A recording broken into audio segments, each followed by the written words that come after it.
Hello and welcome to Culture Shock, the pop culture podcast brought to you by four aging millennials and our outdated opinions. I'm your host, Doug, and with me as always is... Hey everybody, I'm Adrian, and this is not going to go the way you think it is. Actually, it's probably going to go exactly the way you think. Let the past die. Kill it if you have to. I'm Corey. That's not how the Force works. And I'm Mike. I like your quote there, Corey. We should let the past die.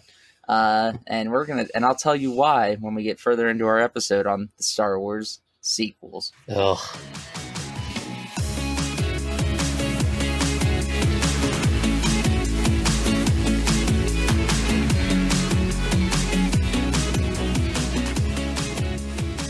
All right, so to just get right into it, you've heard us talk about the prequels, the OG trilogy, and now it's time to talk about the sequels. It's about fucking time. Yes, I know. Yeah, it's been a gotta while. be the most divisive of the trilogies. By everybody in the world. Yeah, period. As Stained once said, it's been a while. Oh God, Corey Stephen Lynch. Oh, let's take this out of here. Oh yeah. We were at the Stephen Lynch concert, and he made a whole fucking joke about Stain just sounding like every 90s band. I think But anyway. Stain is every 90s band. Exactly. Yeah. That was the joke. And I That think was he the said whole- 3 Doors Down. Yep. But oh yeah, the Star Wars sequels. Well, this is going to be fun. Oh yeah, this is Not where the the word I'd fun use for it. begins. As Anakin once said, this is where the fun begins. He also said, I hate sand, so He did say that. Listen, Doug had some hot takes on the original trilogy. I think we all had a couple takes on the prequels, but this truly is where I'm gonna this say is the where Well, we're... let's just be honest here. Doug and I are in the minority here. For sure. I know we would love to say that there are more people that love these movies than hate them, but I really don't think that's the case. But I'm okay with being in the minority here because I really love these movies. Well, finally you can admit the truth, my young Padawan. I'm going to say out of the four of us, I'm probably going to be the only one that might be a little surprising with the things that I say. Okay. Yeah, so just going into this... fucking love these movies. Yeah, so do I. Going into this episode, you know where we all stand. Corey and Doug are entrenched on one side of the fence. Adrian I'm pretty Adrian firm is a on the nostalgia other. bitch. I'm pretty firmly entrenched on the other side. And we'll see what Mike has to say. I'm interested. But there's one thing I think we can all agree on. So let's start the sequel trilogy with the movie that started them. The Force Awakens, yeah. So The Force Awakens. You mean A New Hope Part 2? Exactly. And you know what? That's absolutely fun. Episode 7, A Newer Hope. Hey, listen, I wasn't A better saying... New Hope. Hey, I whoa, wasn't- hey. I wasn't Agreed. saying that it Whoa. was worse or bad that it was New Hope Part 2. In fact, I agree. It But was done it's- better. That's why But- they regarded what it is a rehash you gotta, of the New you gotta Hope. admit, in the time that it was made, it had a bigger budget. It had, Yeah. unfortunately, I will And admit, all it had those better things had actors. together to make a better movie. Visually, there's 100% a better Here we looking go. movie. I mean, there's nothing you can do about Hey, that. Fun fact, though, Yeah. did you know that the OG trilogy was nominated and won awards for its visual effects? At the time, it Well, was 'cause ahead at of the time, yeah, The Now it's prequel- 50 years later. The prequel trilogy, only one movie was actually nominated, and the sequels, not even a nomination. Yeah. I know it was very Everything's overlooked for great those. now. Yeah, it's hard to everything. compete. It's hard to compete when visuals are perfect in every fucking Everything movie. looks perfect. Everything. All the time. Like, that's not even a compliment. Okay, I will say this is for The Last Jedi, just to get it out of the way. That movie is fucking visually stunning. There's a lot of moments in that movie, if you pause it, like it could be a painting. It's Yeah. really good. Yeah, that scene where they're fighting in air quotes on the ground, and like you can see like the white turn to red when he's stepping. Like I thought that was really cool. Oh, on Crate. That Is whole that what that it's whole called? that whole Yeah. scene is beautiful. That's one of Yeah. my favorite scenes out of the trilogy, to be honest with you. Yeah. You mean Like when just those ships all flying towards them, and the red is like shooting up, Yeah. and I it's feel- red lines going down. The whole thing is just beautiful. You remember when we did that 70s show episode, and I told you about how my favorite scene of the entire series is the one from season 8? Yeah, Just Yeah. take that into consideration when I say that that's probably my favorite scene of the trilogy. I get what you're saying. Because the rest of that season was shit. Could you? Fill Thank that you. in? Yeah, What well, Mike because pretty- season 8 of that 70 show is garbage. but Like, one of his Complete favorite moments. garbage. But one of my favorite moments of that entire series is from season 8. Nicely done, Mike. I like how you did that there. And So- I quit. even even a shitty entry can have great moments. Oh, Let's let them get this out of the way. No, we're not talking about The Last Talking Jedi. no, You yeah. are? We'll get there. Well, you're right. Technically, I am. I was just we were You fucking he, liar. he did bring up the visuals, and that it kind of Don't try to calm me down. There. Fuck off. All I wanted to say is that is a compliment. Other than that compliment I just gave The Last Jedi, especially that camera shot when the camera's panning around Rey, like when she's training with Luke. That's a great fucking moment. Like if you pause that, that's a painting. But I just want to say I'm not going to give these movies credit for looking visually stunning because Oh, no, in the everybody can do 2050 that. everyone can do that now. And you have fucking Disney's budget. It better look amazing. Yeah. Okay, The but House that of Mouse don't fuck around. that's true. But even if you have the money and the backing that Rian Johnson had to make that movie, you can't deny that all the things Rian Johnson did before, he's great at cinematography. Oh yeah, He makes absolutely. beautiful movies. The The movie Last looks Jedi great. is not a difference. He did a beautiful job with that movie. Yeah, the movie looks Vision. great. Yeah. We will come back to Rian Johnson in a Baby, minute. come Let's talk about Force Awakens. Wait. Talk about it. No, No. he's right. We should go back to Force Let's Awakens. start Let's with go the back Force to Force Awakens. Awakens. Okay. Let's start. I on have a a somewhat. lot of terrible things to say. What about the The Force Force Awakens? Awakens? No, not about the Force Awakens. About Rian Johnson. Oh, okay. Yeah, let's start on a somewhat mutual, Did he like friendly direct an note. episode of Buffy and you hated it? No. No, it's nothing to do with Buffy. No, actually, It has everything to do he's with The Last Jedi. He's a Chicago Bears fan. Oh, Actually, did you guys know that Ryan Johnson is responsible for both Fly and Ozymandias from Breaking Bad? wow. Two Yeah. great Wow. episodes. Yeah, those Oh, are that's both. awesome. I One's love Fly. divisive. Yeah, there you go. One's divisive and one everybody loves. Everyone Fly loves is one of Fly. Fly is one of my favorite episodes. Everybody loves Fly. Some people hate Ozymandias. Wait, I think I had that one person who backwards. gave a bad review. Right. Boo. Anyway, so The Force Awakens. So, what? This was the first movie in Star Wars, and what?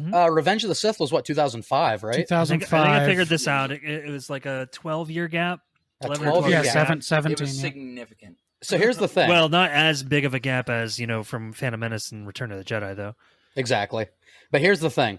I know people, I'm not going to sit here on a pedestal. I'm not the biggest Star Wars fan. I love Star Wars, but you could ask me a bunch of trivia about these minute little details and I wouldn't know them. But what I do know is after 12 years off, everybody was just excited to have some form of Star Wars back. And I know there's a lot of purists or whatever that even have a problem with this movie. Yeah. To me, I had a lot of fun with it. Like a lot of fun. To me, It's been a long time since I was as excited for a movie to come out as when Star Wars Force Awakens first and started even releasing the trailers. even the people that had issues with this first movie, I feel like coming out of the theater, almost everybody loved it. I think they had more time to let it sink in, and they watched it again, and they started looking for issues. But this first Force Awakens, I feel like it was a really good. Maybe they played it safe. It was a lot like A New Hope, but It is a lot like A New Hope, but that's I the mean, thing. they did it really well. they did it really well. And that's the thing about J.J. Abrams. We'll get into both of these directors, obviously, but I feel like J.J. Abrams was more willing to play ball for Star Wars fans. Like he was willing to play it more safe and stick to the lore, whereas So- Rian Johnson did his own thing, which we'll get to. One of my favorite things that they did in A Force Awakens, which was not like A New Hope, is a stormtrooper defected. I thought that was really cool. The Yeah, that was a character- great. That was a the great storyline to go with. Yeah, the character of Finn Yeah. was awesome. I loved He's great the whole way through. anyway, All the way to the end. moving on. In Force Awakens, Finn is awesome. He's fantastic. And the Force I- Awakens Finn is awesome. It's the almost- it's, introduction- if Han Solo had any depth or character. Oh, he'd be do not compare Oh, here we Finn to fucking Han I was Solo. going to bring up Han I Solo in can. a second. But the introduction of a new droid BB-8, I actually love BB-8. That little thumb thing he does with the It's one of my favorite parts of the I movie. fucking love that. That is hilarious. And I dare say I think I might even like BB-8 more than R2. Oh. Younger people definitely do. Oh, well, But- fuck off. I thought we were on the same Yeah. side, you traitor. as Kylo said to Finn, traitor. Speaking of Kylo is an excellent villain. Like He I is. mean- the power that he shows in Listen, that first scene when He's he an stops incredible that character, blaster. Period. BB-8 and R2-D2 are no Dio, but I get what you're saying. Oh, and Mike, fun fact. FN 2187. Take 87 minus 21. What do you get? Numbers. Wait, do the math for me. 87. 86. 66. Execute Ah. order 66. That's pretty cool. They did that on purpose, yeah. And the last thing you brought up Han Solo, Harrison Ford finally got his wish. He did. He got to die. There was only one way that Harrison Ford was coming back to this franchise. guaranteed. And it Yeah. was the deepest moment his character ever had. And J.J. Abrams was like, you know what? I'm going to do what It- George Lucas wouldn't do. I'm going to give you what you want. And it was an absolutely beautiful fucking moment. And in It my was. opinion, I don't think Kylo himself even pushed that button. You go I think with Han Van helped Theory. him do it, and that's why he said thank you. Han did it for him. Yeah, there is Oh, that yeah. whole theory, yeah. I know what actually must do, believe. but I don't think I have the strength to do it. I agree with you Because there. when it came to later trying to kill his mom by blasting, he didn't do it. Yeah. So I think when he was trying to kill his dad, the same thing happened. That's why I don't think Kylo was ever like fully. Kylo was never, on or the dark Ben was side. never dead. Like No. Anakin eventually Yeah. died and became Vader. It's Yeah. like that Uh, line and in part Ben 9 never where he died. says, "No, my son's still alive." Kylo My, Ren is I dead. love that. Yes. My son's still alive. And Doug, Which you have to, I actually have a theory about that too. Doug, you have to admit this is one of the better Harrison Ford performances, don't you think? Like in Episode 7? Actually, you know what? Yeah, actually. As much as you don't like the character. I'm not going to Yeah. remember this when we get to the Or the ninth actor. movie, so I'm just going to say it. Or the actor. All right, just say it. I think when Rey force heals Kylo after she stabs him, I don't think she healed Kylo. I think she healed Ben. I think Ben came back right there. It's probably more of like a symbolic thing. I think symbolically, when she healed, he became Ben there. I And could- then I him could see seeing that. his dad was the final straw that made him Ben again. It's he didn't actually. And he wasn't a see his fucking dad. Force ghost. He even said to him, "He's like, but you're just a memory." And It was a manifestation of his memories That- that just it happened was to all look in You're like his his just a head. dad. memory. It was all in his head. Nice. Thanks. Yesterday is just a memory. Oh, Yeah. Anyway, We Corey, were just seeing what he was like. Seeing. Listen, it wasn't there- actually there. there are plenty of plot holes that we're going to get to with Rise of Skywalker. Force Ghost, I don't have an issue with because he wasn't a Force Ghost. That I agree No, with. he wasn't. Okay, good. That was a I thought I memory. was going to have to argue that. No, he was just a memory. You're right, that was just. I a have memory. it. I have that note written down in all caps with asterisks. Yeah, I remember when you said that, and I was like, what? Yeah, with The Force Awakens as well. To a lesser degree with The Rise of Skywalker, I think The Force Awakens is the best utilized humor out of the trilogy. It works for me at least the most in the first movie. Out of The humor is much higher in the first one versus the I other don't two. think for they sure. like. They hammered try humor it in all three. I don't Yeah. think they really like. went Oh, out they of their try way it plenty to of do it. times with The Last Yeah. Jedi. out of all 9 One line. movies, I think Force Awakens does the dialogue and the jokes, everything. I think that was probably the best. It worked pretty well in that movie. Corey, how much did we laugh in theaters when Finn was talking to Rey? He's like, why do you need to stay home? You have a boyfriend? A big, cute boyfriend? Yeah. Oh my god, dude, we died. What, you got a boyfriend? A big cute boyfriend? Just the way he says it a second time. And then was he's so fucking good. Finn is fucking great in that first movie. Oh, he is. absolutely. Yeah. Like when he's my favorite talking, character in the first movie. when he's talking to Phasma, he's like, I'm in charge now, Phasma. Me, I'm in charge. Me. Han's like, bring it down. Bring it down. Kid. I think, yeah, Finn is perfectly utilized in that first movie. I mean, I have so many issues with where he went in the trilogy. That first movie set him up perfectly to maybe, if not even be the star, be a co-star with Rey. I love that lightsaber fight, how he held his own for a minute. I just think he has a deeper character arc than Rey. Like, Rey might have had issues. We learn about her parents, her separation issues. She's lonely. Yeah. We learn that. But Finn had so much more going on as a character. I think he's more interesting than Rey was. Well, are you familiar with what Wait, I'm about to get a is the point. flat character arc? Wait, I'm about to get a point from Corey. Okay. Good. What? Oh, You said I absolutely. I absolutely disagree with you. No, You son of a bitch. Yeah, Adrian, are you familiar with the it's a common? It's one of the other archetypes for a main character, the flat character type. Like The we're flat used to seeing, the hero's journey, and but the flat character is someone who is They just established never from the get-go. change. Well, it's not that they never change; it's that they change in less obvious ways. It's like Goku from Dragon Ball Z. He's the same character that he has always been, but he's changed. The difference is people love him.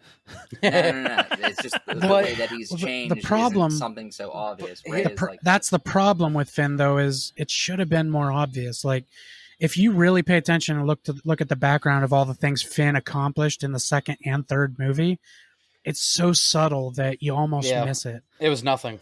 Like when nothing. he finally beat Phasma and became part of the Resistance in the second movie, and then in the third movie when Poe finally admits he can't do it on his own and makes him a co-general, and he says, "Thank you, I appreciate that," but then they just move on. It should have been way more obvious. They just brushed past it too fast. And from where these characters started, I think Finn had the most potential to turn into like a more relatable hero than Rey, because like Rey. Oh, that was what I was going to agree with you on. He should have been more focused on. I don't. Oh, good, Mike. And when we get to The Last Jedi, we'll talk more about it. But that was one of the things that that J.J. Abrams was setting this up for something way better than what they gave him. I think so. He's as well. even the actor has even come out in interviews saying that he was promised more than what he was given. I hate this. This is my least favorite argument anybody has. And you know what? As soon as the next movie came, he went from like going upward to just flatlining. He plateaued after one movie. The only problem Rian Johnson created in that second movie was he kind of wrapped up the movie too well. He should have left things open-ended for the next one to be a movie. Wow, like I hate that. There were supposed to be so many more things left open, but Rian Johnson kind of closed the book. Like the only mystery he left was that almost the way that he like fucking did it. And I think J.J. Abrams left The Force Awakens open to make a great sequel. No, you're right, and that was the problem. Is Rian Johnson took that continuation, kind of wrapped the movie up instead of leaving it open for 9. Oh, so you're saying that was the only problem I had with Rian Johnson is you saying, he closed that too well. You're saying his middle part felt more like an ending? It could have been an ending. He just wrapped everything up instead of like leaving questions. Just because he did absolutely nothing of what J.J. Abrams was envisioning. No, I think Rian Johnson went very Empire Strikes Back and left it on a somber note that the hero journey comes back for episode. Like, every trilogy. That's what I'm saying. He wrapped up everything except Rey is the next Jedi. That was the only thing he left open. He closed a lot of the stories around him. And what there was 10 Resistance fighters at the end of the movie, and then in the next one, all of a sudden, there's 3,000. What happened there? Like killing Snoke and. Well, he closed everything perfectly Star Wars fine. movies have always been like that. The next one always starts off like down the road. They were just so desperate to bring Palpatine into this movie that when he closed it off and killed Snoke, and Supreme Leader was now Kylo. Yeah. They wanted to bring him into it so fucking bad they just turned that story around. And listen, that could have worked really well. Killing Snoke, obviously, Corey, we were in the theaters. I think we saw all 3 of these in the theaters together. Yeah. Killing Snoke was a moment where I think both of our jaws were open. Like, we kind of saw it coming, but it was still badass that Kylo did it. So much sooner than I expected. Yeah. So that scene, like, I love that scene. So brilliant. So brilliant the way he did it, too. It's kind of a thought you have as a kid watching Return of the Jedi when the Emperor puts Luke's lightsaber like on his right beside him. Yeah. You're like, maybe Luke could like manipulate that, and Kylo does that to Snoke. I thought Rey was going to. Yeah. And then when Snoke's sitting there saying, and now he's turning his hand, and you see his hand doing this, and then that lightsaber slowly turning, I was like, oh my God, is Kylo going to kill Snoke? I think the moment was handled well, and I thought the reason they did that is because they were setting up Kylo to be the big bad for part 3. And I was like, oh, fuck yeah, I'm on board. Kylo's going to go completely fucking like evil. See, I didn't see that. That's what I saw, and that's why I was excited for it. Can I say what pisses me off is Rian Johnson set that up nicely for the third movie for Kylo to be evil. He set it up beautifully for Kylo to completely turn. And then J.J. Abrams came back and made him good again. I didn't want him to be good again. Abrams wanted to go with like his vision. I like that he came back around. I love that he came back around and became a Skywalker again. I didn't want that after Last Jedi. I wanted him to go completely fucking nuts and Rey have to stop him. And Corey, this is the problem, is that Rian Johnson took what J.J. Abrams was originally planning and shit all over it. Oh, he didn't. No, he did though, because Daisy, it was never. It was never intended for Kylo. J.J. Abrams did not intend Kylo to. You weren't supposed to think he was going to be evil at the end of that movie. I guarantee it, because that's not what J.J. Abrams had envisioned. That's why he went back and did what he did in the third movie. All he did in that third movie was he was cleaning up half of Rian Johnson's mess. That's what everybody says, and you're completely wrong. Because it's true. Explain why. Tell me why. Give me some specific examples. I mean, I don't know how. Just make that outrageous. You look at Force Awakens and how amazing of a movie that is, and how well they set everything up, and then Rian Johnson comes along, and this is a quote from Daisy. This is a quote from Daisy Ridley. Read it. Says JJ wrote drafts for 8 and 9. Then Rian arrived and rewrote The Last Jedi entirely. Rian didn't keep anything from the first draft of the episode 8 script. So he hired his own writers. He hired his own writers. You don't know what J.J. Abrams' vision was, though. That's what I'm trying to say is Mike's sitting here making this claim that it's true. He 100% did. Don't even know what it was. This is the biggest problem that most Star Wars fans have with this trilogy. Is there is no cohesion between these two directors. It's all over the place. No, you're right. They should have jumped directors. They did. They didn't. No, but it's not only that they didn't jump directors. They didn't even talk to each other about like a guideline where they want to go with it. They just said, you have complete creative control. Just do whatever you want with it. And then Rian Johnson was done with 8, and he said, JJ, you have complete creative control. Do whatever the fuck you want with it. Yeah, that was really dumb on Disney's part. And they fucking butted heads. Like when you're making a trilogy, you start with an outline of like a hero's journey, where you want these characters to go at least. They didn't even do that. That's crazy. My problem with everything, though, is you're blaming Rian Johnson for this when Disney was the one that did this for him. I'm blaming both of them. Yeah, because Disney. Do you think Rian Johnson should have stepped for making a great fucking movie? Do you think Rian Johnson should have just stepped in there and been a little bitch and just been like, whatever you wrote's good, I'll direct it? No, that's not that. No, you heard what I said. That's not what I said at all. But they should talk to each other. No. They should have worked together. They didn't even talk. That's not their fault. He looked at whatever. He looked at. How is that not their fault? Because they can't do that. When you're under contract, you can't pull in another director and ask them what they would do. You can't do that. You can absolutely talk together. You can absolutely talk together and say, this is where I see this trilogy going. Talk to me. How do you feel? Where do you see it going? You can do that. You can't just... Rian Johnson could have absolutely been fired for doing that. How? What? I'm not going to go that far. It's just like, I don't think he should have to do that. It's no different than... Didn't Joel Schumacher ask Tim Burton what his ideas or plans were for the next movie? First of all, that was in the 90s. That was way different then. No, it's the same thing, dude. No, it's the same thing. So none of the rules have changed in Hollywood since the 80s and 90s? You're talking about a role that doesn't exist. Right. That's like James Cameron. That's like James Cameron making the Terminator and then being like, here, director, just take it, do whatever the fuck you want with it. I don't want to talk to you. Just make whatever you want for T2. You're allowed to collaborate with somebody. Because J.J. Abrams wasn't getting paid to direct it, he could have still asked him, like, what were you envisioning for this, so I can kind of get an idea of how I want to take these characters. For all we know, he did. No, it's documented that it's not. It's documented he did not. I'm just saying it doesn't really matter. Like that. They hired a different director. He's free to do whatever the fuck. Yeah, right. That's true. But J.J. Abrams had a 3-movie arc, and obviously Rian Johnson doesn't have to stick with that at all. Like, because they didn't use the same director for all 3 movies, which they should have. Either Abrams should have made all 3, or Rian Johnson should have made all 3, but they didn't. Was he hired to do all 3 out the gate? Then they changed. I think J.J. Abrams was movie, and he decided to try. No, actually, no. Their plan in the beginning was to get a different director all 3 movies. They wanted to use 3 different directors. Why did he plan out a 3-movie arc if he wasn't going to be in charge? Because The Last Jedi didn't do good, but Force Awakens did, so they brought J.J. back. No, he's asking why did he make 3 in the first place?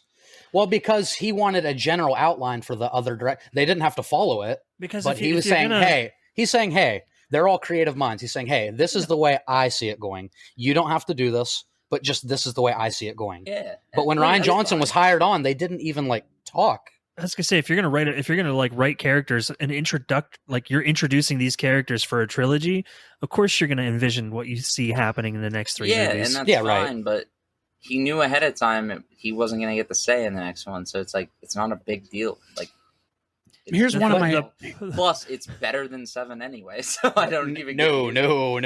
Yeah, it is a big deal because that movie did so terrible that they brought him back. And Rian Johnson, I mean, to critics, it did amazing. To fans, they hated it. And then The Rise of Skywalker was the polar opposite. Critics love The Last Jedi. I'm indifferent about Rise of Skywalker. Right. Corey, did you want to say something? About an hour ago. Well, good. I love that Rian Johnson didn't follow the formula and did whatever the fuck he wanted. I honestly love that. And that's why Last Jedi is so high on my list, because I think it was fresh. I don't think he followed any of the fucking things that everybody wants to see in Star Wars. I think he did his own thing. And here's my problem is, if they brought JJ back in to fix it, he didn't have to fix everything. Why couldn't he just change his way a little bit and make that cohesive into the next movie? Why did he have to change everything? Because these two guys didn't talk to each other whatsoever. That's what I'm saying. Rian Johnson wrote out so much about The Force Awakens, then JJ came back and he shit on The Last Jedi because he's like, no, that's not the way I see it going. Yeah, that's my problem, though. JJ should have been smarter and just made that story more cohesive going into The Rise of Skywalker. So this conversation 100% has me actually agreeing with Doug. You absolutely need to blame Disney for most of this mess. Like, the directors can be kind of blamed for it, but like Kathleen Kennedy. Disney's the one that made these decisions. They're the ones that were like, oh yeah, let's get a different director for every movie. They're the fucking idiots. Kathleen Kennedy is the one that made those decisions.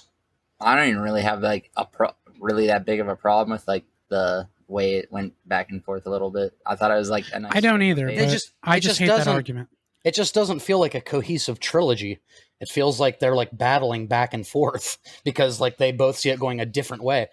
Like I said, it kind of comes out in the story too. Exactly, and that's why I don't like it. I liked it. It's kind of like, you see those two people with Rey and Kylo was amazing. That right there is a fundamental difference maybe between us. You see those two people that they're like really petty and they're trying to get back at each other every single possible way. That's basically what these movies remind me of, except directors did it. I just don't see it. I don't either. I enjoy all of them for the way they are. That's why you guys are in the minority. That's just I am happy. I am happy here in the minority. That's just why I'm just trying to say that's why we have a difference of opinion. Mike and I wanted to see a more cohesive 3-movie trilogy. Like, you're gonna make a trilogy, like make it make sense. You guys are happy with the back and forth. It made sense as far as because of the lack of time. Let's finish up Force Awakens and move on. What were we talking about? Even though we've talked about Last Jedi way more than we've talked about Force Awakens. I mean, those were the main two that we're going to. Well, Force Awakens was really easy to talk the about. Movies. You guys just argued about the directors. That's something you have to talk about. Well, I mean, this is a pop culture podcast. We got to talk about directors. I know, but we hadn't really talked about the movie. No, but the Force Awakens I thought was a strong start. Rey, Rey. I have my thoughts on her. Personally. I want to say, like right out of the gate, I don't hate Rey as a character. I actually like her character. Yeah. I don't hate. I think Finn, and it doesn't have to be like man versus woman. Rey could have been the female stormtrooper with those characteristics, but I feel like Finn would have made a more compelling main hero. Just the story, the way that his story was developing compared to hers. That's what I mean. Phasma. The way he like held the lightsaber the 2 times he did, I thought he was going to end up being. Yeah, because he's like, I need a weapon, and Han says, "You have one," and he like fires it up. I really believe that was the intention, and then it went a different way. I do agree with you that maybe JJ's original outline had Finn being more. I think that's kind of why I'm bothered the most, is because Rian Johnson came in and changed that completely, and you could tell that that's what happened.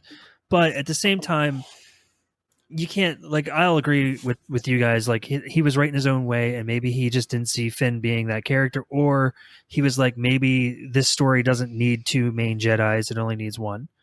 So I mean, there's creative differences. You're allowed to do. I mean, he was the director. He was allowed to do whatever he wanted. Yeah. That's not like where they set it up in Force Awakens. It just seemed kind of like a letdown for me. That's all. Right. I didn't get that at all from I didn't see that intention whatsoever. Like, what, you didn't think Finn was meant to be a bigger character? No, not a Jedi or whatever. Like, I think it was set up so much. He was always there for all the major moments. Imagine, like, I think it was set up for him to be Force sensitive, but you not know it. Like, imagine how good of a story this is. These movies, they kind of like opened up the whole Force sensitivity. That'd be cool. Which is why Abrams, again, in Episode 9, made Finn Force sensitive, but they didn't cover it enough in that episode. Hold on. That's why what I'm saying is, like, imagine this story. It's very Disney, actually. You got this stormtrooper who defects because of morality issues. Right. And out of nowhere, he suddenly becomes this really cool Jedi by the end. That's 100% a Disney playbook. It is. So I truly believe that is where they were going to go with it, and maybe Rian Johnson came in and was like, "Fuck this Disney bullshit. I'm going to do it my way." I don't know. It was much darker. As a fan of these three movies, if they had stuck with J.J. Abrams and he went that route, I would love these just as much as I still do. Yeah, that is a great story. I just didn't see it. Finn would have been a great fucking badass if they'd just let him do it. Yeah, I am admitting that they fucked Finn up a little bit. He had a lot less to do in the other two movies. Right.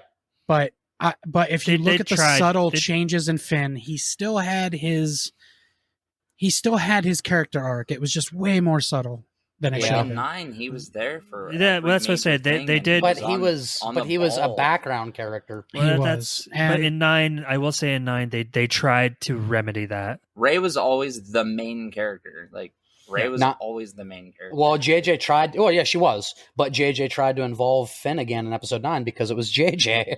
Ryan completely did nothing with him except that fucking Canto bite, which we'll get to. Well, there was actually 8's focus was heavily on like the Jedi Sith stuff, and like there was really only like a handful of characters that fit into that, right? And which I think JJ was setting up, but it's really no different from when Luke went to train with Yoda. Like there was a major part of the movie where it was just Luke and Yoda. I was kind of saying earlier, there's actually like, many examples of 10 to 15 minutes of useless footage that didn't drive the story anywhere. Well, all three trilogies, they're set up the same way. They go through the same progression the exact same way. It's a formula that they followed. Like, all right. And the reason Last Jedi gets so much shit is because Rian Johnson didn't follow that formula. Yeah, right. I mean, to a degree, but worse. I mean, the way he ended it is very, very Star Wars-esque for the middle movie of a trilogy. It was kind of somber, you know. It was very Empire. The heroes are down. Hopefully, the next movie they come back and kick ass. Like that's kind of how every second Star Wars movie in the trilogy is gone. And they kind of did some things in reverse, like Crate, which was the salt planet. Yeah, you know, I love that. That's cool. It was like the rebellion, you know, outnumbered, but that was like Hoth at the beginning of Empire, but it was like flipped on its head at the end of the movie. Yeah, it was like our rebellion and the Republic outnumbered on this little white planet, you know, snow or salt. Like, what I don't get why, because I know we talked about that scene being one of my favorite scenes, and Adrian, I know you actually have a problem with that scene. With which scene? The scene with Luke Skywalker and Kylo Ren. I know that kind of bothers you because the one where they're fighting lightsaber battle. Yeah, I know Adrian has a problem with that because Luke's not technically there, but I actually thought that was really clever because watching Kylo get so frustrated and pissed. It's one of my favorite parts of the second movies, like the astral projection. Yeah, and the fact that General Hux was like, "Dude, don't do it," and Kylo's like, "No, I'm fucking doing it." more. He should have had some kind of hint after he shot everything he had at Luke and he wasn't dead. Like, the Jedi can't just avoid bullets; they can still be shot. It was Kylo, the idea that he had of Luke in his head as this. I know that. I'm just saying, like, when he noticed after all those bullets he wasn't dead, maybe he should have thought. Yeah, but he was so fueled by hatred for Luke He's that so I think blinded by rage. And Luke was really like driving the fucking like. Oh, he was hitting the nail. He was driving the nail in further. Luke was trolling him so bad. I love that entire that right there. See, I don't know how Corey feels about that. Doug, I know you're a Star Wars fan, maybe not as big as us, so I completely see why The Last Jedi worked so well for you. Because subvert our expectations. Well, not just that, but like my favorite part of the Star Wars is ethos has always been like the more like mystical sides with the Sith and the Jedi and like their background. So like in all three of these movies, they showcased that stuff so much better. Like the scenes with like Rey and Kylo when they're like basically like chat, like they're like there, yeah, Skyping the when they're Skyping, yeah. and, like, when they're force Skyping, which Snoke set up, but he didn't. The Emperor set up, but he didn't. How I've always in my mind pictured how that whole like the force sensitivity where like they could sense it in the distance, like when Leia like died in the middle of their fight in 9 and they both saw it, like it stopped because they could feel it. It wasn't just that they had a feeling, it was like they were literally able to, like, it was as if they were there. But Luke died from like doing the astral projection because it took too much out of him. Because he had been shut off in the force for so long. He knew. Leia died just by talking to her son, telling him not to stab Rey. But I think, Rey and Kylo could literally transport to where each other are at, and it took nothing out of them. One, they're not old, because the Force dyad, young and powerful. Yeah, the Force dyad. But as far as the whole Luke thing is, I think he knew 100% that he was going to die. Oh yeah, I'm sure he did. That he purposely did that just to give them a chance to get out of there and run. Yeah. Plus, I think he liked, but he reignited the fire. Yeah, he liked the idea of trolling Kylo, I think. And that's kind of that's one of the things I had an issue with. Like, to me, that just doesn't fit Luke's character. It didn't feel like a troll. It felt like maybe not. But Luke wouldn't be like taunting like his nephew. Like a defiant last stand. He would. Weren't just gonna lay down and fucking. That is right in the smack dab in the middle of Luke Skywalker's character. No, and during Empire, when he goes and visits Darth Vader and they're walking down the hallways, he's making all kinds of little snarky remarks. No, but that is right in the smack dab. No. Luke believes too much in people. Yeah, Luke would be saying to Kylo, "I know there's good in you." He wouldn't be saying, he wouldn't be fucking calling Kylo out, making him more angry. He was giving them time to escape. He didn't. Also that. That's still, you can buy time the same way, saying, "I know there's good in you." Adrian, it was not going to work. That wouldn't have worked. That wouldn't have worked. Why would that have not worked? Because he could feel the rage. Kylo was not going to work. But Luke, that's why it's not fucking Luke, because Luke wouldn't do that. Luke knew that by making him even angrier, he would think even less. So he was trying to piss him off to give the Resistance time to get away. There was a reason for it. Not to mention the Luke Skywalker you're talking about has how many years before this? This one's been through a lot of shit. Like, one of his older, but one of his Padawans like turning on him, for example. Fucked up. But Luke, to his core, also the guy that gave them a map to him, but didn't want to be found in The Last Jedi. By the way, apparently. Okay, but Luke, to his core, is somebody that believes in people. He's somebody who didn't strike down his father when the Emperor was taunting him, and when Vader was saying he's going to find his sister and turn her against him. Yeah, but... And on the other side of Luke... To quote Professor X, sometimes we may stumble and lose our way, but we can still... and on the other side of Luke, on the other side of all those great qualities, he's also a whiny little bitch who doubts himself constantly. He was a whiny bitch. He was a whiny bitch in Episode 4. Adrian, if you follow... unlike Rey, Luke there, that's called character development. Because 5, he grows. 6, he grows. He's not a whiny bitch. If you follow how Last Jedi goes... He's not. Okay, and remember that thing, that flat character... Wait, let Mike finish. If you follow how Last Jedi goes and how they introduce Luke again and how he talks, he clearly has lost his way. He doesn't have faith in the Force like he used to. He doesn't have faith in people like he used to. He's completely broken. He's not the same Luke. So your idea is saying that he's not Luke Skywalker. You're absolutely right. He's not the Luke Skywalker, And I hate that.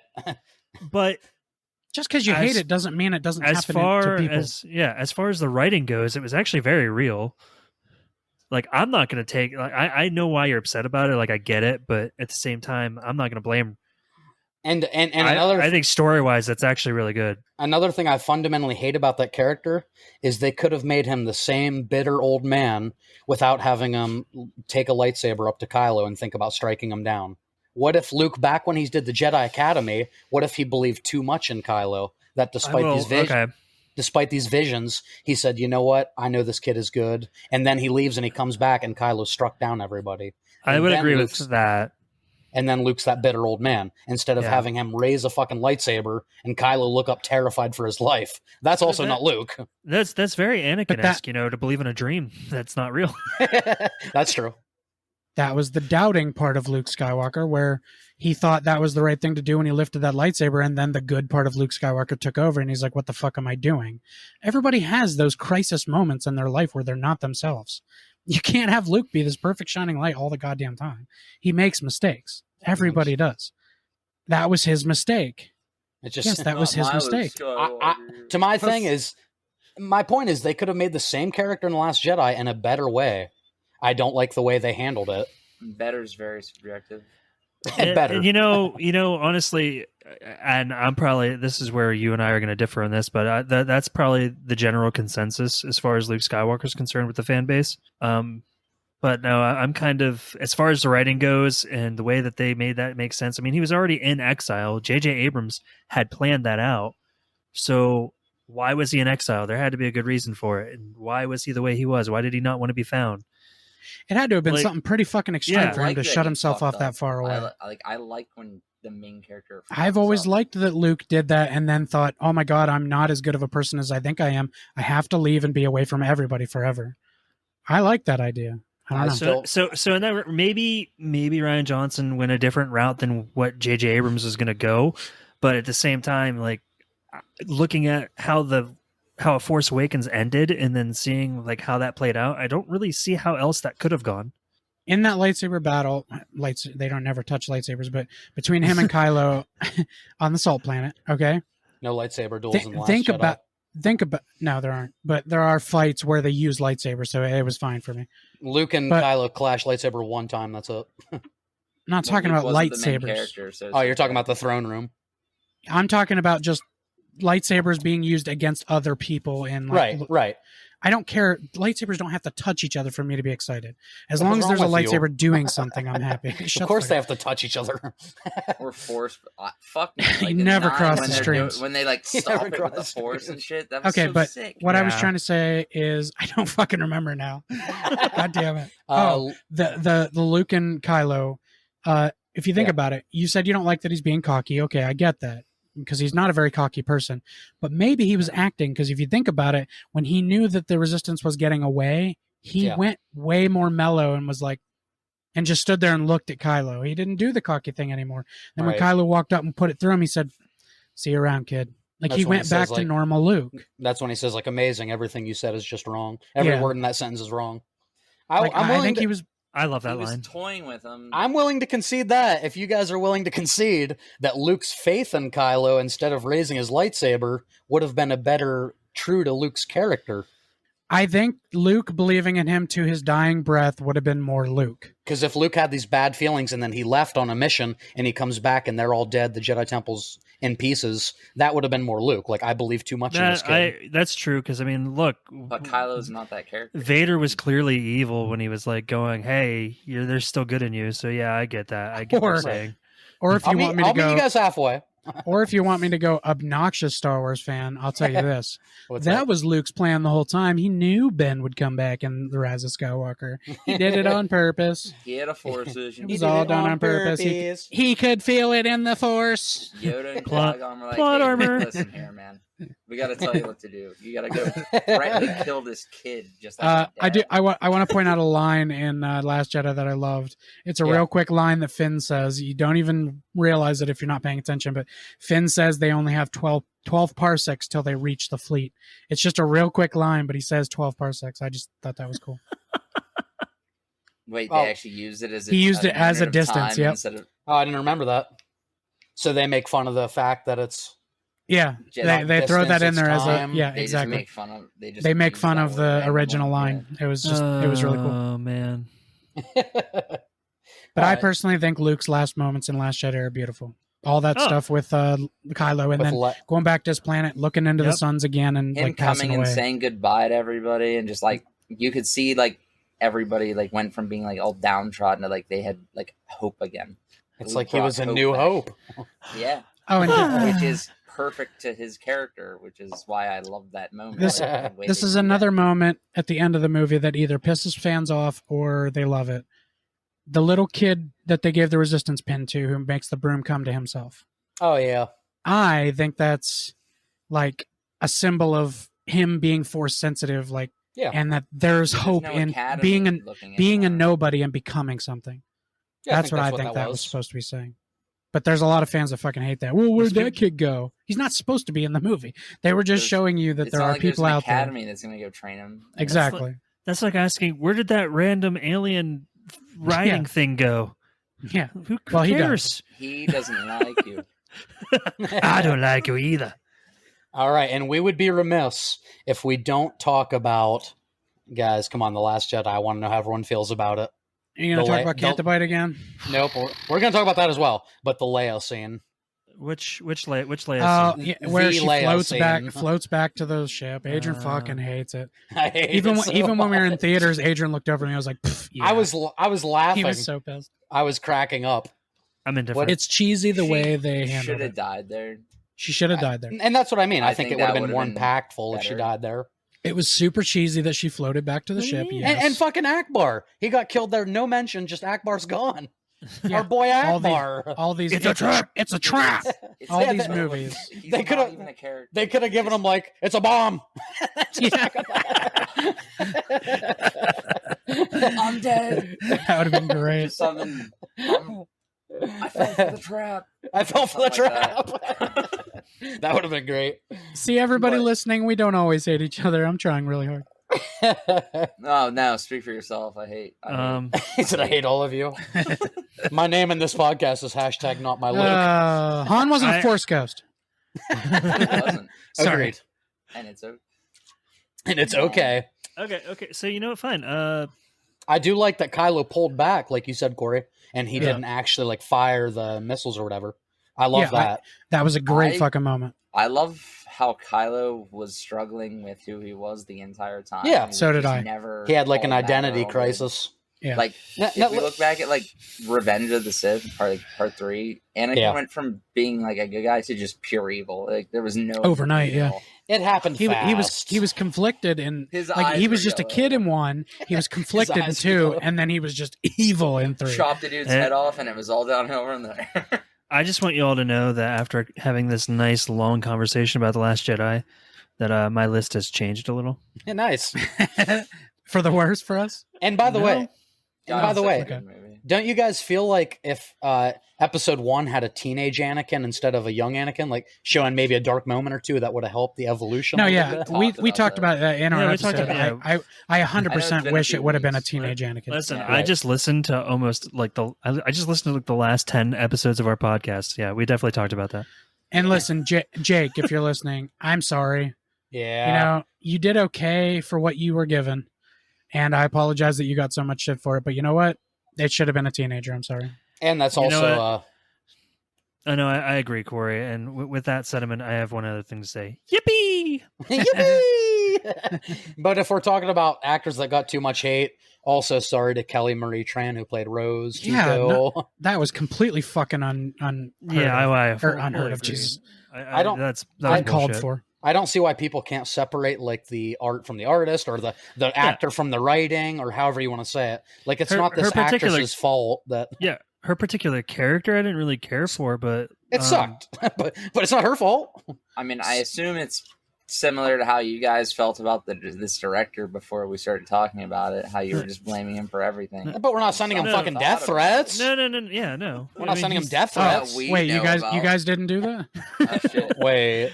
No. Wait, I thought that was part of the episode. Yeah, the actress clearly is not the reason that I don't like her character. Like that's just how it was written. And I feel the same way about Jesse Eisenberg's Lex Luthor. Like I don't blame him for how terrible that was. No, because he's a great fucking actor. He was working with what he was given. Anna Gunn is Skylar. Yeah. Death threats. That was different. That was just an actress so fucking good. Exactly. She made people hate her like she was really like that. Yeah. Yeah, that character's just a stupid cunt. That's right. Yeah, keep that in there. But the fact you said the word. I had to. I wasn't going to, but I thought about it. I was like, we got the word right out of Doug's mouth. And it's gonna happen at least once an episode. That sounds dirty. Yeah, I mean, overall, The Last Jedi. I need to ask. Yeah. Was there anything you liked about The Last Jedi? Yes. Because everybody knows me and Doug loved it, so I need to know if you liked it. Before you say this, I can't help it. I have to point this out. Yeah. You give us so much shit for how we like Marvel movies because they're always the same, but you're so upset at the one Star Wars that tried something different. But that's true. But it's no. You can say that's a blanket statement. But I know Adrian's problem. It wasn't true to a lot of the characters. Is why I don't. Adrian's like problem is it didn't continue the story. It changed it. I get his problem 100%. That's the same problem. That's the same problem I have with the movie. I like bad bitches. That's my fucking problem. I think that was a song. Right Ray's right there. She is a bad bitch. It's also a true statement. No, but The Last Jedi. I like some of the ideas. I like some of the themes. I love that Rey had no royal lineage. I like Kyle. I like Kylo's angle of letting the past die. I think there are things that were good in theory, were not great in execution. I think they had a great fucking movie. I think Rian Johnson had a great idea. I just don't like the way a lot of it was handled. Like I said, if Luke would have gone that different direction for his turn, I would have liked that a lot more. If they wouldn't have introduced Rey Palpatine in Episode 9, I would have liked that a lot more. If Chewie would have, after Chewie killed that porg, if he actually would have ate it, I would have liked that a lot more. If in Force Awakens when Chewie gets off the plane, if Leia had hugged him instead. Oh, we didn't get to talk about that, but that is one of the worst things about that fucking movie. That is one of the things that pisses me off for sure. Han Solo dies. No real porgs were hurt in the making of this film. That's right. Porgs were not hurt in the making. Also, they're not real. No, but the fact that they're all dead. The fact that Chewie walks right past Leia after Han dies and she hugs Rey, I fucking hated that moment. That so pissed much. me off too. Chewie's standing there like, what the fuck, bro? Yeah, I did not think about that when I saw it in theaters, but when I bought the movie and watched it at home, I was like, wait a minute. Oh, that's fucking Chewie's right there. That scream by Chewie when Han dies is so emotional.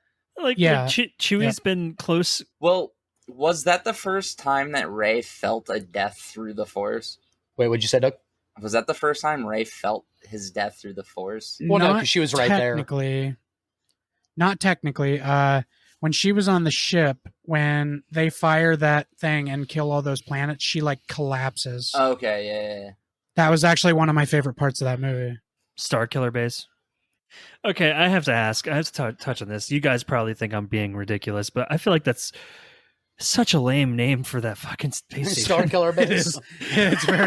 It's very video game. Or Star Killer is in every fucking Force Unleashed. Like Death Star was cool. Star Killer Base is just they ran out of ideas. It's it's almost Star Killer Base is almost one too many words. It's just right on the nose. It's right on the nose. It's this is what it is, guys. We don't have to fucking tell you. Death Gun Ray. It's literally a base that gets heat from the sun and kills things. Death Star. It's a star that causes death. Star Killer Base sucks a Death Star's butt. Although it's 3 times the size. Oh, at least no, it's 100 times the size. Yeah. Oh, I thought they said it was. I don't know. They say in the movie how much. I got to thinking about the name, and I was like, "Wait, that's so lame." When you stop and start thinking out the names in Star Wars, you kind of realize they're all like that. But it's not a big deal. Yeah. But that one, it's just bland. You got other names that aren't bland. Like what? Han I just Solo. Like Death Star, which is much better than Star Killer Base. Death Star is a better name. Lightsaber. Chewbacca. It's a saver of light. It's better than Laser Sword. But Death Star is definitely still on the nose. It's still pretty bad. And you know that with God is Death Star. And you know that with God is Death Star. Okay, let's do it again. Let's before we move on to Rise of Skywalker, because I think we talked about Last Jedi enough. Yeah, we did. Let's talk about Cantabite, because Adrian's dying to talk about this. You mean that awful the casino planet? It's pretty bad. That's one of the things I don't hate. I really don't hate that. Adrian, go ahead. So Cantabite, okay? Uh-huh. Here's the thing. So first of all, Cantabite was literally put into this movie just to give it a sense of adventure, because the whole fucking movie takes place on a fucking on a fucking ship running out of fuel, which has never been a thing in Star Wars. All of a sudden, fuel's a big issue. Like, I get it. That's a nitpick. I actually kind of like that. Wait, Canto Bite? No. The whole fuel thing. Because let's be real, how the fuck do they fly? Yeah, right. Well, give me fuel, give me fire, give me that which I desire. You gotta think, man. Hyperspeed has to take. It makes sense when you don't think about it. Light speed has to take a lot of fuel. Yeah. But why didn't they constantly back there just shoveling coal into the engine? Titanic? But the fucking okay, but listen, the whole fucking cat and mouse chase, right, for The Last Jedi. Like, I understand they had equal fucking ships that were going the same speed, so they couldn't catch up to them, but they wouldn't lose them. But like, why didn't they send out fucking TIE fighters and shit to attack the Republic, like the Resistance, that are faster? I got an answer. You ready? They're not actually like that. They're faster. Plot. But they're faster than a Star Destroyer and when things are going full speed, like jumping to light speed. Nothing is literally faster than that. Well, no, but they can track them through light speed. I'm talking about when they're just cruising.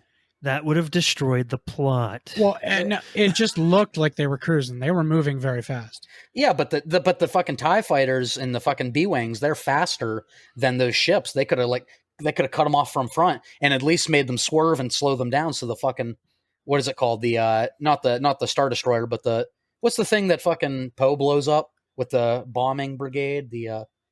I keep wanting to say Juggernaut. It's the fucking, what's it called? The Tuggernuts. Yeah, I don't remember. Yeah, the Tuggernuts. Fuck, got your TiVo. He says it's a fleet killer. The spaceshipy thing. Yeah, exactly. God, that's gonna fucking drive me crazy. Listen. They got it's like the fucking fucking aircraft carrier. They got Star Killer Base. Don't worry, Adrian's looking it up. Thing. Yeah, it's gonna drive me fucking crazy. Sure isn't it called a destroyer? It's probably more. No, it's probably something more specific. It has a dreadnought. Dreadnought. That's it. Yeah, that sounds which is also on the nose. Dreadnought. That's a good one. Well, Dreadnought's a classification of boat. Right. Which you guys see why I went to Shut Juggernaut. up, Doug. Real life. Shut up, Doug. With their actual facts. I'm the Juggernaut, bitch. That's still on the nose. Just because it's real doesn't make it any less true. Because you dread it.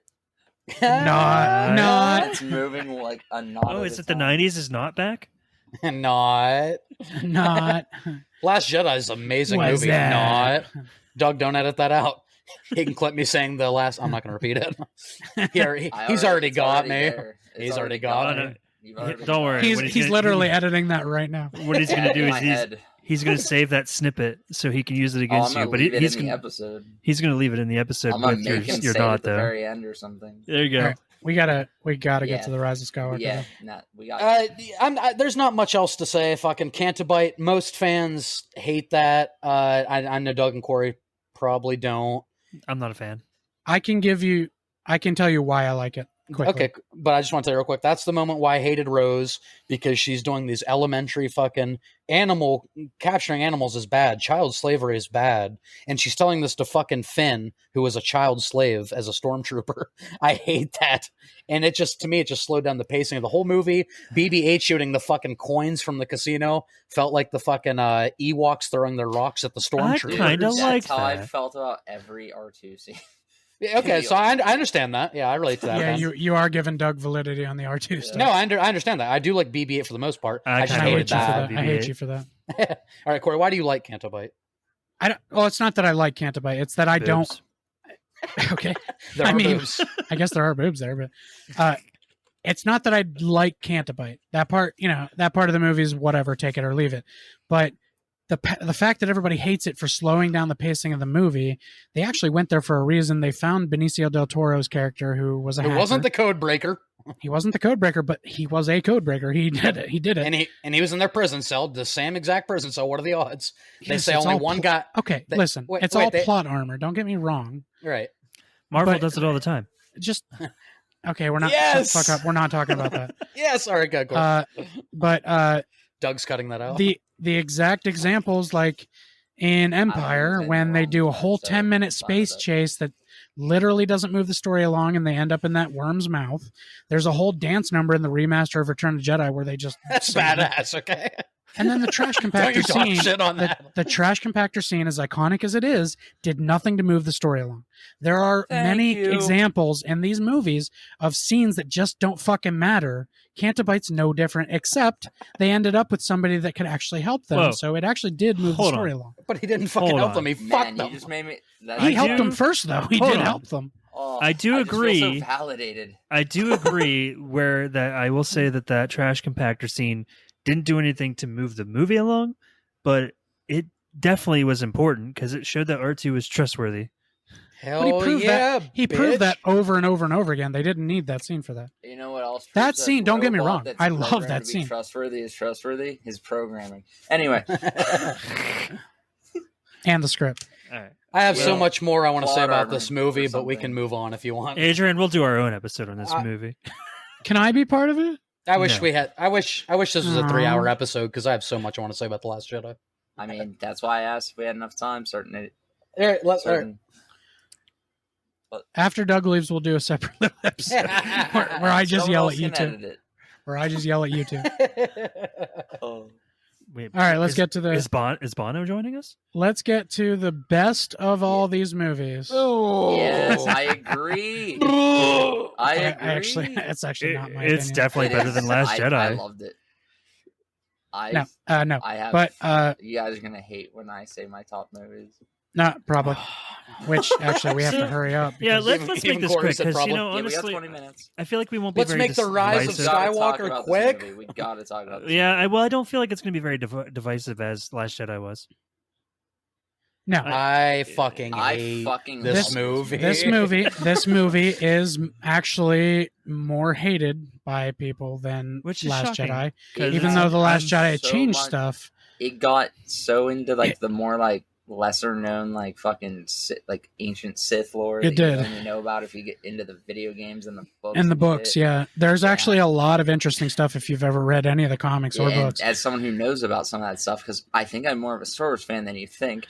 You guys are always saying I'm not one. I'm just gonna throw this out there, because I am indifferent about Rise of Skywalker. There's my two major issues. Is one, they brought Palpatine back. I feel like that was just really not necessary. They should have went with a different angle. They should have just made something new. And how did they bring him back? It was probably a badass on-screen moment, right? Yeah, it was probably a badass. That's pretty sweet. No, it wasn't. It was a title crawl that said the dead speak. Palpatine has returned.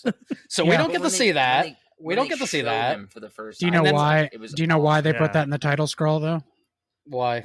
Because his voice was already in the trailer. Yeah, it was. So they didn't have to introduce him. Never should have put his voice in the trailer. That would have been such a more impactful moment. Absolutely, it would have been. But that's another. They fucked up there. They already showed the remains of the Death Star. But what I'm gonna say is that scene when he actually does get revealed and he's brought back. Yeah, that's pretty badass. I'm not gonna lie, it's cool. But it's just stupid. But to it me shouldn't. That's the way they went. But it shouldn't have been at the very beginning of the movie. No, but I mean, I'm just saying that it's just really stupid that that's what they chose to be the main villain of it. Because that pretty much made the original trilogy null and void. It made Anakin Skywalker's. Don't even give me that look. It made Anakin Skywalker's arc completely null and void. Him throwing him down the shaft made no fucking sense. He didn't actually bring balance. Made the argument that Mace Windu shouldn't have died from a fall. Why should the Emperor have died from a fall? Blah, blah. Anyway, Anakin was supposed to bring balance to the Force, and they say by him doing that he did, but he did nothing. Not. It meant nothing. He did bring balance. So that whole thing about him being the chosen one, it did nothing. It pretty much null and voided the first 3 or first 6 movies. Balance has always been brought to the Force, but not in the way that everybody thinks. If Palpatine doesn't die, then the balance wasn't brought. But the Skywalker saga is no longer Anakin's story or Luke's. It's now Rey's because they mean nothing. 1 through 6 was wrote off with Palpatine. No, 7 and 8 made sense. That's a new story. But then Rise of Skywalker came and Palpatine. And this is a line from Poe Dameron. This is professional writers for Disney. Somehow Palpatine has returned. That's the line. And you get gasped oh, that's the fucking line. That's what they came up with. That's how he came back. Aside from that, the way they wrote the whole thing with that's fine. I think the movie was good for what they did with it. Yeah. But the only other issue that I have with that is the kiss. Like, it was really unnecessary. It just Here goes Mike hate and love again. No. Always Mike goes off on these. Listen, things. Their chemistry was actually better than. I think their chemistry was better than Anakin and Padme's. I think it was even better than it was Han's. Actually, there was some, you mean? I think it was better than Han and Leia's. There was some, you mean? I do think it was better than both of them, but false. The kiss just seemed unnecessary. The characters in these better than Anakin and Padme, better. absolutely. Better than Han and Leia, false. Han and Leia barely had chemistry. You mean fucking Rey just loves this guy who's done fucking countless terrible things and murdered people? She's a Palpatine. Yeah. Fair. That's fair. But she's into that shit. God damn it, that's a good point. You gotta know though. But he was good to her. Yeah, they kept and. Oh, so it's not like a message on like 20. You watched The Sopranos. And that's true. And they kept connecting with each other through the Force, constantly talking. Like, they were actually there for each other. So, like, it's not. And Kylo did those weird things. Like, it doesn't matter who you were. That doesn't matter to me. Like, it doesn't matter. Like, and fucking, of course, they have to kill off Ben and not be able to have the great moment where Rey and Ben argue. No, my grandpa killed your grandpa. No, my grandpa killed your grandpa. My grandpa was stronger in the Force. No, you hang up on the Force call. No, you hang up on the Force call.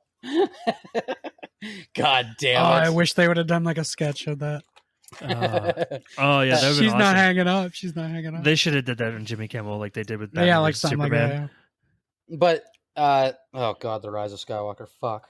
Do you hate this movie worse than Last Jedi? I hate it a lot. Adrian it's there with The Last Jedi. All the Force stuff. See where The Last Jedi felt like spitting in Star Wars fans' faces because that felt like what Rian Johnson wanted to do by subverting expectations.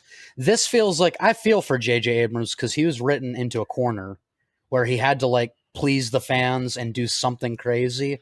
I don't think it worked at all. I hate all these forced fucking the dyad. I hate Palpatine coming back. I hate the Sith dagger. I hate the Sith Wayfinder. All that Sith I hate stuff that is part. like stuff. I know, but I hate it in this movie. To bring it into the last movie of a fucking saga is a bad idea. I don't like that they introduced it at the end of the series. If you want to bring it in Episode 7 and kind of introduce like in like part fucking 4 when or even that, yeah. Hey, they're gonna make more movies. Oh God! Don't you wish that on me, Ricky Bobby? Hey, at the end, Lando definitely had a connection with that one lady. Well, that was his daughter. Oh, I did have one complaint. I have one complaint. Oh, Billy D. Williams is in the movie. Yeah, it was. I almost didn't bring this up. God, he's such a bad actor. It was slightly inferred that was his daughter. It was never said. I love Star Wars. I love Star Wars. The original cast, but then when he was faced with all these like new age actors, it was just. You mean the greatest Commissioner Gordon of all? But come on, one of the best. One of the best lines in Rise of Skywalker was from Billy D. Williams. When Poe thinks they're all about to die, and he says, "But there's more of us, Poe." Oh God! That I hate that whole fucking sequence. No, I love that. How did General Organa and Luke Skywalker? They couldn't get anybody, but fucking Lando gets 3,000 ships. How did that happen? Because. He's Lando. I don't fucking know. Because he's Lando. He's Lando. That line was like, and another line that I'll also reference here. These are like worse versions. These are like worse because we're coming down to the 10-minute mark. No, but these are like worse versions than Marvel Endgame. That when Billy D. Williams. That wasn't Lando getting all those people though. The whole movie they were sending out distress signals trying to get people to help. Right. Those people just finally came. That's what she said. But what? What? I said those people finally came. That's what she said. God, get with the program. Well, he said that right after I said they should have just brought Donald Glover back instead of Billy D. Williams. But that line by Billy D. Williams with all those people, that was like that felt like an Endgame ripoff of all the portals. And then when it's Disney. Of course, that's what I'm saying. Endgame did it better. And then with Sidious when he says, "I am all the Sith," and then fucking Rey says, "And I am all the Jedi." That is, and I am Iron Man. That is the exact same thing when she crosses her fucking lightsabers. I hate that so much. I loved it. And then Palpatine, Disney themselves walked into the studio and yo, put that scene in there this exactly, and then walked out. Probably. Well, if it wasn't them and it was Abrams, and I hate his decision to do that. Kevin Feige showed up and said, "Hey, let me tell you how you should end this." I have an idea. On your left. It's never been done before. Hold up. Billy D. Williams is like, on your left. Yeah. That would have been a better line. Endgame didn't make $2 billion. Anyway, let's move on with the next part. No, I was praising Endgame. Yeah, we're not hating on Endgame right here. We're hating on how it's... Maybe you missed it. I said Endgame did it better. We're hating how this movie basically copied it. Yeah.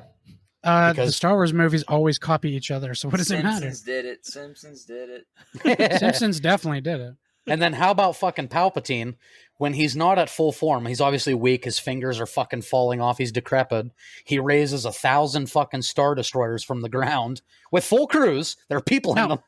He doesn't do that until he sucks... No, that is something he was organizing for other people were in all those. He wasn't raising those. I think you He rose them out of the ground. And J.J. Abrams did that. In them already. He rose them out of the fucking ground. So if there were people underground, I don't know. But there were 1,000 Star Destroyers he raised from the grave, and there were people in them. They're probably all dead. And they came back to life? Absolutely. He wasn't exactly alive. Well, I'm saying, how did Yoda had a hard time lifting a beam in episode 2? Because the dark side's more powerful. And Yoda had a hard time lifting Luke's one X-Wing in Empire Strikes Back. But the fucking Darth Sidious, who wasn't at full strength, lifted 1,000 Star Destroyers. And then he shot fucking homing ion lightning out of his fingers into the sky that tracked every fucking rebel ship. Do you want to know why, Adrian? Why? When did Empire Strikes Back come out? 1980? And when did Rise of Thank you. That's inexcusable. Adrian, okay. That's not an excuse. Adrian, the lightning that's coming not up. an excuse. The lightning coming up out and striking all the rebel ships wasn't until after he sucked power out of Rey and Ben. Oh my God! There you go. No, it wasn't. He's watching the wrong one. No, it wasn't. What do you mean? It was before. Yes, it was. It was before. I don't know. I've only watched it once. Long before they go. Palpatine. Before now. Palpatine is just. I hate everything about Palpatine in this movie. I felt like he had the perfect arc from fucking episode 1 through 6. He should have never been brought back. I wish we had more time. I have so many issues with this fucking movie. There are so many plot contrivances between them fucking going to this festival that happens once every 42 years so Rey can be given a necklace that Ren rips off of her and he knows exactly where she's at. But there's already stormtroopers there, and then they get fucking thrown into this quicksand, and fucking Finn is surprised that the stormtroopers have jetpacks, even though he was just with them up until a little bit ago. And then they sink in the quicksand. Finn says to Rey, "I have something to tell you, but I never told you." Never gets brought up again. Never. Yeah, Chekhov's gun never gets brought up again. I will admit that line bothered me. And they keep referencing how he doesn't say it. And right. He never says it. He says it again when they're underground, and then Poe comes up. He's like, "Tell her what?" Yeah. He's like, "What? Tell her when I'm gone." Which I thought was funny. Way to basically show kids. Way to show kids that you should never tell people your feelings. Yeah, exactly. And people still don't know if he was going to tell her he loves her or if he's force sensitive. He was totally going to tell her that he loved her. Let's be real. Do you think? I think so. he had romantic feelings from her that was very obvious from the start. Oh, I think he had hard penis feelings for her. I think it was pretty obvious. It was mostly in his pants. She was into Kyle. Yeah, he was getting friend zoned. But I have to talk about a couple of moments I love because you're just shitting all over it. Oh, and then one more. I'm trying to. One more. When Finn. We got this is funny. When they have all the fucking horses on that Star Destroyer that Finn senses, like that's where the tracker is. That Star Destroyer could have gone like this. And all those horses would have fallen off. But for some reason they brought fucking horses on and all they had to do was go. Well, Adrian, that was piloted by dead people. They didn't know any better. And that's true. 1,000 Star Destroyers. Anyway, that's right. moving. We don't have much time left. They were setting up more stuff with Lando and that girl. Oh yeah. They had to have the horses back into it because they were setting stuff up. This movie? It Everything. Had my favorite action scene, my favorite fights in the entire series. Wait, what? Oh yeah, like the way they use the fucking force, like when they were like fucking like. Oh, like actually, like in the sky? You mean, or the actual like No, like the fucking like when they were like holding the sabers back. Yeah, and, that was pretty cool. And, the sabers back. Yeah, and, that was pretty cool. Yeah, like the showcasing Rey and Kylo. That was pretty cool. Listen, I thought it was jumping and all. I thought it was a beautiful choice on that planet in the water when they were fighting each other to not use music, make it just the sounds of their struggle.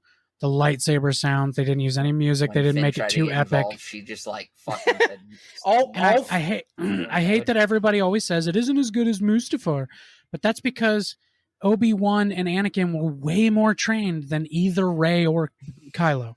They are less trained, and yes, they don't use the same smooth movements that were in the prequels because all those Jedi died and didn't teach anybody those movements. Yeah, they're Rey's all learning on stronger. their own. She is because she has the Force in her. Has nothing to do with lightsaber battling. It has to do with she's stronger with everything. Yeah, the Force, the fucking lightsaber dueling. She doesn't need training. But she's not stronger with the lightsaber dueling. She's just the Force is when Kylo. She beats fucking Kylo in the Force Awakens. Kylo is not that trained. Kylo was shot in the fucking stomach. Don't do that. Don't do that. Did you even pay attention to the movie? Every time that crossbow is shot at somebody, the fucking stormtroopers fly back. That thing is way more powerful than a normal shooter. Don't you remember Han like using it? And he's like, I like it. And he's punching himself in the stomach because he thinks that'll make the pain go away. Vader had been Vader for like 20 some years. But Kylo had been Luke trained for a fucking year. And Kylo had been training since he was 12 years old. And he trained under Luke, a master Jedi. And Luke did not. How shocked he was by how strong she was. That's bullshit. Adrian, did you watch any of Obi-Wan? Yes. All right. Do you remember how Obi-Wan says to Anakin in the flashback? Doug's like dangerous territory. I've already have two of the biggest moments spoiled for me. It's just a flashback. If you don't care. I don't know if you should say it or not. We only have 3 minutes. I think we literally don't have enough time to even give our lists if we don't hurry up. Yeah. Okay. All right. Okay. I fucking love this movie. I hate that I didn't even talk about it because Adrian had to bitch about it the whole time. I wanted to say so much more about these movies. If we would have started 20 minutes earlier. Oh, I'm sure the rest of us would have loved to say something too. I'm not. I haven't even hit like 20% of what I wanted to say. We can just do another part on just this movie alone. Anyway. All right, who wants to give their list first? Not Adrian. Not Adrian. We don't have that much you know what? time. I'll do mine. I'll do mine first, just because I think it'll be shocking. 2 minutes. So, starting for number 1, Empire Strikes Back, Rogue One, Revenge of the Sith, New Hope, Force Awakens, Return of the Jedi, Rise of Skywalker, Attack of the Clones, Last Jedi, Solo, and then Phantom Menace. It's a pretty solid list. Oh, you put Solo over Phantom Menace. That's crazy. Yeah. Well, there's a lot more in Solo I enjoyed than Phantom Menace. All right, I'll start from 11. I'm not going to give a bunch of reasons because we don't have time. Number 11, The Last Jedi. What a fucking atrocity. Fuck that movie. Number 10, Phantom Menace. There's so much I hated. Young Anakin, Jar Jar, the Gungans. Fuck all that. Number 9, The Rise of Skywalker. For so many more reasons than I got to give tonight, I fucking hate that movie. Number 8, Solo. Not really enjoyable at all. 7, I'm a Star Wars fan. I don't think Adrian likes Star Wars. I'm a Star Wars fan, I swear. Number 7, Attack of the Clones. Really boring, but it doesn't piss me off as much as the sequels do. That's half the movies. Aside from Adrian doesn't like. Number 6 is when I start enjoying them. Number 6, I have Rogue One, which is going to be lower than these guys because they love it. I think the third act's amazing. First 2 acts kind of boring. Number 5, Return of the Jedi. Number 4, The Force Awakens. I actually have one sequel very high there. Number 3, Revenge of the Sith. Number 2, A New Hope. Number 1, Empire Strikes Back. Go original trilogy. Fucking best movies. A New Hope is that high for you? Number 2. All right, I guess I'll start from 11 and go down. Solo's my 11. I really didn't enjoy much about it at all, honestly. I hated most of what they put in there. We didn't need answered. Number 10, Attack of the Clones. Fucking hate that movie. Number 9, Phantom Menace. I actually enjoy a couple parts of that movie. That's where I actually start enjoying them. I don't like Phantom Menace, but there's enough in there that I can watch it. 8, Return of the Jedi. It's really low for me because I hate Ewoks. And that whole last scene where they're just killing stormtroopers, go fuck yourself. Agreed. This is where Doug's not going to like it. 7, Rise of Skywalker. So it's a little bit high. I like it. I like it a lot, but for me, that's actually still enjoyable because 7 and on, I'm good. Number 6, Revenge of the Sith. Wait, Corey, you haven't said Last Jedi yet. Nope, you're right. Number 6, Revenge of the Sith. Number 5, Revenge of the 6. Sith is that low? Damn. Yep. As its namesake, episode 6, it is number 6 for me because as where the movie is very good and it ties things up, and that Mustafar fight is very good, I have 5 above it that I enjoy more. Number 5, A New Hope. I really like it. I think nostalgia carries that one for me because it was the first one I saw and It's amazing. I fell in love with it. Number 4 is Rogue One. I really enjoy that movie a lot. Dude. I actually love. Adrian hates that they gave how the Death Star plans were given, but I actually kind of enjoy that. I always like wondered that. So everyone dies in the end type movie. yeah, I hate that too. I hate that less as time goes on. I just find the first 2. I don't like It's that they okay. just We've put out a talked about trailer this for in, a show with that main character guy. Oh, yeah. I don't even give a shit about that. Yeah, That'll I be the don't first show remember I his just don't name. give a shit I about. literally don't remember his name. I'd rather a show about the blind dude. Donnie Yen's fucking Hell great. yeah, dude. Donnie Yen can be in anything. I'll watch it. Absolutely. Number 3 is The Last Jedi. I'm not going to apologize for how much I like that movie. That's a great movie. Number 2 is Force Awakens, and number 1, of course, is Empire. Okay. I like Force Awakens up there. We don't have a lot of time left, so I got to get my list out there. We'll start at the bottom, work my way up. Man, this is gonna fucking Han Solo's a shit character. This is gonna they fucking made a kill shit me. Movie about him. I know, Trash. I'm gonna hate Literal this trash. list. Throw it away. After that, Phantom Menace, then Attack of the Clones. I'm not mad and at then- anything. This is where we're gonna start getting weird. Then Return of the Jedi. Oh man, So what number's then A New that? Hope. What number is That's Return of the eight. Jedi? 8? That's 8. Yeah, and then A New Hope. Oh. 7. Oh man, Oh, Ugh. where am I? 6. So I'm at 6. I would put Rogue One probably. Wow. Right there. That's where I love put but- it. And Rogue One's so high on my and list then- compared to you guys. You're right, Doug. That movie does Part- suck. Nah, it's Mine good. was And then, number 4, Mike. Yeah, Mine's 2. mine's lower than that. Mine, then after that would be Revenge of the Sith, then Empire. Wait, Then- Revenge of the Sith is 5? Yes. Wow, I always thought that was like your favorite movie. I told you I had to hold this in for a long time. Wait, you like fucking Michael Keaton's Batman, don't you? Yes. No, I said good things about it though. Right. When we did our Sorry, go ahead. where was I? Oh yeah, 4. You're on 5 4. or- He's yeah. on 4 now. yeah, would be Empire Strikes Back. Wow. Because Oh wow. the sequels are my 3 favorite Star Wars. Oh my Can I just- god. I'm just but they're gonna not say in the order on, you think. I'm gonna say honestly, I'm shocked that you put Empire over Revenge of the Sith. It's a hard one. Yeah. They're both really good. All right, Right. all right. Let me hear And then, the sequels and which and order then you have them. 9, 7, 8, with Last Jedi being my absolute favorite Star Wars movie. Okay, Doug, you said earlier that our lists were not going to be the same. Ours were very similar. We- Yeah, We are the I inverse. didn't- My 11 is Last Jedi. That's your number Yeah. 1. It is. It's my absolute favorite Star Wars. And The movie. Rise of All right. Skywalker is your 3? Hold on. So do you know Rise of Skywalker would be 2. Okay, wow. before we Yeah. started talking, Last Jedi was 11 on my list. It moved to 9 after we were done talking. Weren't we shitting on it? He Hey, realized how I much realized there slow were it was. I realized there were a lot more moments in Last Jedi that I actually didn't hate. Oh my god! Give me one more hour with Mike. I might be able to get it up to 7. Hey, but unfortunately, we are super out of time, and I'm already 4 minutes over. guys, work sucks. I know. Yeah. I miss you. Where can people find She us? left me roses by the stairs. Corey, where can people find us? On Facebook, we're just Culture Shock Podcast. On Instagram, we're Culture Shock 21. And on Twitter, where I do most of my work, and I love hearing from you guys, it is CS Podcast 21 on Twitter. That is Right. it. I don't have Right anything on. else. Adrian, do you still do YouTube? Even? So, you guys, when I post a video once a month, you can check me out at Baker Reviews. I'm super consistent, guys. So check me out on Baker Reviews. I just did a review of Massive Talent. I will be ranking the Star Wars movies eventually. I believe my next review out is going to be The Black Phone, my favorite horror movie of 2022. Definitely check that out if you haven't. And rate Well, reviews spoiler. my podcast 5 stars. He said he was going to review the Star Wars movies like 2 months ago.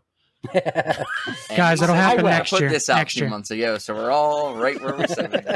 Anyway, that's going to bring us to the end of the show. If you're new with us, why not consider subscribing wherever you get your podcast? Rate us 5 stars. Smash that like button. Hey! All that fun stuff. Join us next week. I'm going to say it now. We're going to talk about Breaking Bad Season 2. Is that next week?